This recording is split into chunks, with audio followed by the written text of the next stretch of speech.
সোনা, আসো না একটু খেলি। এখন আমার খেলার মুড নেই, পরে খেলবো নি। তোমার সমস্যাটা কি বলো তো? আমার আবার কিসের সমস্যা? আমার তো কোনো সমস্যা নেই। সমস্যা নেই তাহলে আসো খেলি। বললাম তো পরে খেলবো, এক কথা এতবার বলছো কেন তুমি? আমি আজকে দেখবই তোমার সমস্যাটা কি। এই এই কি করছো? ছাড়ো ছাড়ো বলছি। ও মা গো, এটা কি? তোমার মেশিন এতটুকু কেন?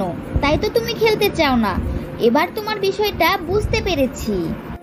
না মানে জেসমিন, তুমি যেমনটা মনে করছো আসলে ব্যাপারটা তেমন না। আমি তোমাকে পরে সব বুঝিয়ে বলবো নি। এই রাখো তো তোমার বোঝানো। আমি আর তোমার সাথে এক মুহূর্তও সংসার করব না। আমি চললাম বাবার বাড়ি। কি ব্যাপার হৃদয়, শুনলাম কাল রাতে জেসমিন নাকি রাগ করে বাবার বাসায় চলে গেছে, কথাটা কি সত্য? হ্যাঁ ভাবি, গতকাল জেসমিন রাগ করে চলে গেছে। কিন্তু কেন হৃদয়, তোমাদের মধ্যে আবার কি হয়েছে? তোমরা তো দুজন দুজনকে খুব ভালোবাসো। মানে ভাবি, কি করে যে বলি তোমাকে কথাটা। আর লজ্জা পেও না হৃদয়, আমাকে সব খুলে বলো। তোমার কি মেশিনের সমস্যা হয়েছে? হ্যাঁ ভাবি, তুমি ঠিকই ধরেছো। আমার মেশিনেরই সমস্যা হয়েছে, যেটা আমি কাউকে লজ্জায় বলতে পারছি না, এমনকি জেসমিনকেও ভয়ে বলতে পারিনি। আরে পাগল, এসব বিষয়ে লজ্জা ও ভয়ের কিছু নেই। তোমার মতো হাজারো সমস্যা নিয়ে অনেক রোগী প্রতিদিন আসে, যা আমি ঘরোয়া পদ্ধতিতে চিকিৎসা দিয়ে থাকি। তুমি সত্যি বলছো ভাবি? এ রোগের চিকিৎসা আছে? অবশ্যই আছে। কি সেই পদ্ধতি ভাবি? একবার আমাকে বলো না প্লিজ। শোনো তাহলে, তোমার কিছু বাজে অভ্যাসের কারণেই তোমার এমন হয়েছে।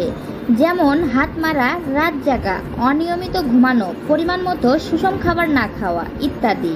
আর এর কারণেই তোমার মেশিন ছোট হয়ে গেছে, সঠিকভাবে কাজ হয় না। তুমি তো সব ঠিকই বলেছো ভাবি, এই বদ অভ্যাসগুলো আমার আছে। তাহলে আমি এখন এই সমস্যা থেকে বাঁচবো কি উপায়ে ভাবি? প্রথমে তোমাকে যত বাজে অভ্যাস আছে সব পরিত্যাগ করতে হবে। আর প্রতিদিন রাতে 1 গ্লাস গরুর খাঁটি দুধ খাবে। সেই সাথে একটা পানের মধ্যে 1 কোয়া কাঁচা রসুন, 1 চিমটি কালো জিরে, 1 চামচ খাঁটি মধু নিয়ে খেয়ে নিবে। তাহলে দেখবে তোমার সমস্যা ঠিক হয়ে গেছে। এটা কতদিন খেতে হবে? একটানা 3 মাস খাবে, তাহলেই আশা করা যায় তুমি ভালো ফলাফল পাবে। ভাবি, ও ভাবি, তুমি কোথায়? আরে হৃদয়, কি হয়েছে? তোমাকে এত খুশি খুশি লাগছে কেন? খুশি খুশি লাগবে না আবার। তুমি আমাকে যে টোটকা দিয়েছো সেটা খেয়ে আমার সমস্যা তো ঠিক হয়ে গেছে।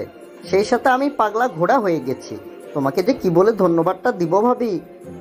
আরে ধন্যবাদ দিতে হবে না, আমার কাজই তো তোমাদেরকে সাহায্য করা।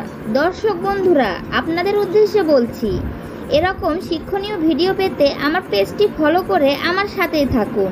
আর আমার ভিডিওতে একটি করে লাইক দিন।